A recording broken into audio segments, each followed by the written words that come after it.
बिस्मिल्लाहिर्रहमानिर्रहीम। अस्सलाम वालेकुम। उर्दू दरख्वास्त नवीसी बुनियादी तौर पे दरख्वास्त नवीसी के फ़न से मुतल्लिक़ ये आपके लिए रहनुमाई के लिए एक चंद स्लाइड्स हाजिर हैं। इस हवाले से कि उर्दू में दरख्वास्त किस तरह लिखी जाती है, उसके क्या रुमूज़ और औक़ाफ़ होते हैं और उसमें किन किन चीज़ों के एहतियात का ख्याल रखना होता है, ये सब चीज़ें आपको इस स्लाइड्स के ज़रिए बता दी जाएंगी। ये स्लाइड जो आपके सामने है, इसमें आपको ये बात बताई गई है कि बुनियादी तौर पे दरख्वास्त वो चीज़ है जिसके ज़रिए कोई फ़र्द अपनी किसी इल्तिजा, दरख्वास्त या गुजारिश को किसी ख़ास मकसद के लिए किसी इख्तियार रखने वाले सब फ़र्द के सामने पेश करेगा। वो इख्तियार रखने वाला फ़र्द कोई हुकूमती ओहदेदार भी हो सकता है या किसी इदारे का ओहदेदार भी हो सकता है।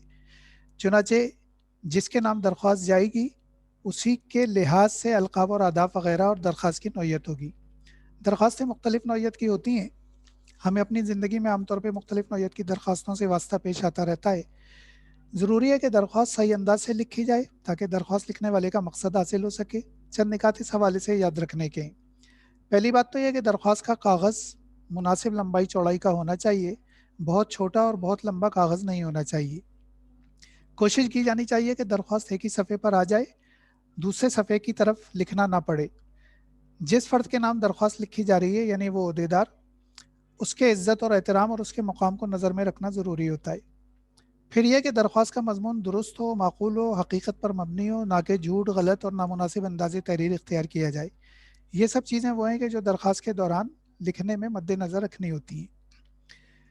एक दरख्वास्त दर्ज झेल हिस्सों पर मुश्तमिल होती है। इसमें सरनामा, उन्वान, लक़ब या अलक़ाब, नफ़्स मज़मून यानी मरकज़ी मौज़ू, इख्तितामिया और दरख्वास्त गुज़ार का नाम, पता और तफ़सील शामिल होती है। सरनामा ये चीज़ है कि जो बिल्कुल इब्तिदाई शक्ल में आप दरख्वास्त की पेशानी पर लिखेंगे, उसमें उस ओहदेदार या उस ज़िम्मेदार फ़र्द का नाम और उसका पता वगैरह लिखा जाता है कि जिसके नाम दरख्वास्त लिखी जा रही है। मसलन स्कूल के सरबरा के नाम लिखे जाने वाली दरख्वास्त में पहली सतर में बख़िदमत जनाब हेडमास्टर साहब या बख़िदमत जनाबा हेड मिस्ट्रेस वगैरह आएगा।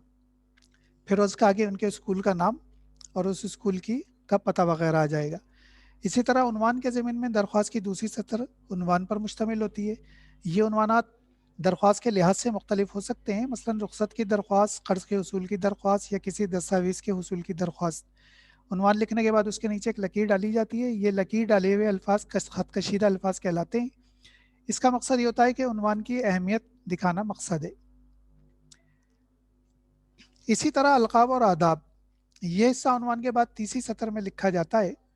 अलक़ाब और आदाब का मामला उस फ़र्द के लिहाज से तय पाता है कि जिस फ़र्द के नाम आप दरख्वास्त लिख रहे हैं, अगर वो स्कूल का प्रिंसिपल है तो, अगर वो कॉलेज का प्रिंसिपल है तो, अगर वो कोई सरकारी अफसर है तो, या वो किसी इदारे का सरबराह है तो, उस लिहाज से उसके अलक़ाब और आदाब मुख्तलिफ होंगे।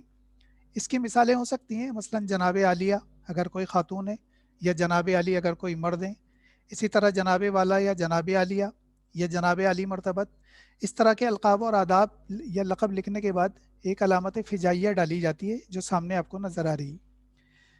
फिर दरख्वास्त का नफ्स मज़मून होता है। यह हिस्सा दरख्वास्त के असल मकसद और मुद्दा को बयान करने के लिए इस्तेमाल किया जाता है। ख़त के बरक़्स दरख्वास्त में गैर ज़रूरी अल्फाज या बेतकल्लुफ़ी की गुंजाइश नहीं होती, लिहाजा तहरीर में एहतियात बरती जानी चाहिए। नफ्स मज़मून का आगाज़ दर्ज झेल अल्फाज से किया जा सकता है, मसलन निहायत एहतराम से दरख्वास्त है, मौतबाना गुजारिश है कि निहायत अदब से दरख्वास्त है वगैरह। इसी तरह इख्तिताम नफ्स मज़मून यानी वो मरकज़ी मौजू जब ख़त्म पर हो रहा हो, तो उसमें आप इस हिस्से के इख्तिताम पर लिखे जाने अल्फाज को इस तरह से लिख सकते हैं, मसलन आपकी ऐन नवाजिश होगी, या मैं आपका मशकूर रहूँगा, या मैं आपकी मशकूर रहूँगी, या मैं आपका की ममनून रहूँगी, या मैं आपका ममनून रहूँगा वगैरह वगैरह। ये लिखने वाले के लिहाज से तस्कीर और तानीज़ बदली जा सकती है, बल्कि बदलनी चाहिए।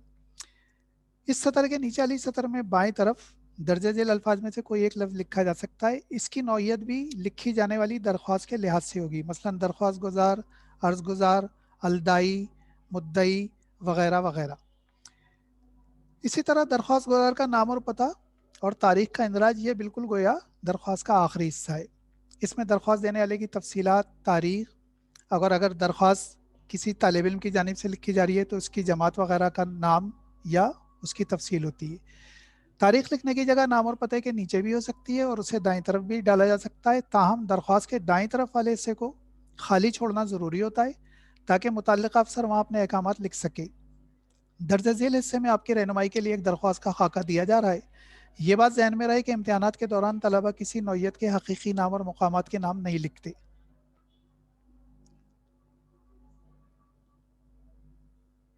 درخواست کا خاکہ،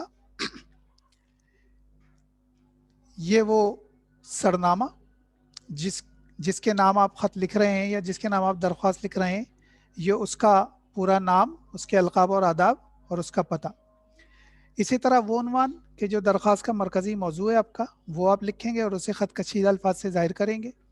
پھر لقب اور آداب کے لحاظ سے، یہ میں نے آپ کو بتایا کہ لقب اور آداب فرد کے لحاظ سے مختلف ہو سکتے ہیں۔ پھر وہ مرکزی نفس مضمون یا اصل مدعا یا گزارش جو آپ کو اس درخواست کے ذریعے کرنی مقصود ہے۔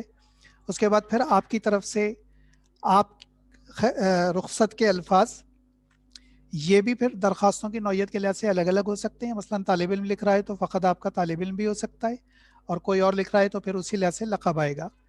پھر یہ دستخط کی جگہ، کیونکہ درخواست بنیادی طور پہ ایک دفتری نوعیت کی دستاویز ہوتی ہے تو اس پر دستخط ضروری ہوتے ہیں۔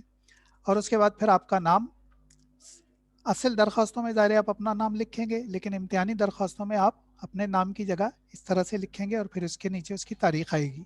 تاریخ کو آپ سیدھے ہاتھ پر بھی لکھ سکتے ہیں، لیکن چونکہ سیدھے ہاتھ پر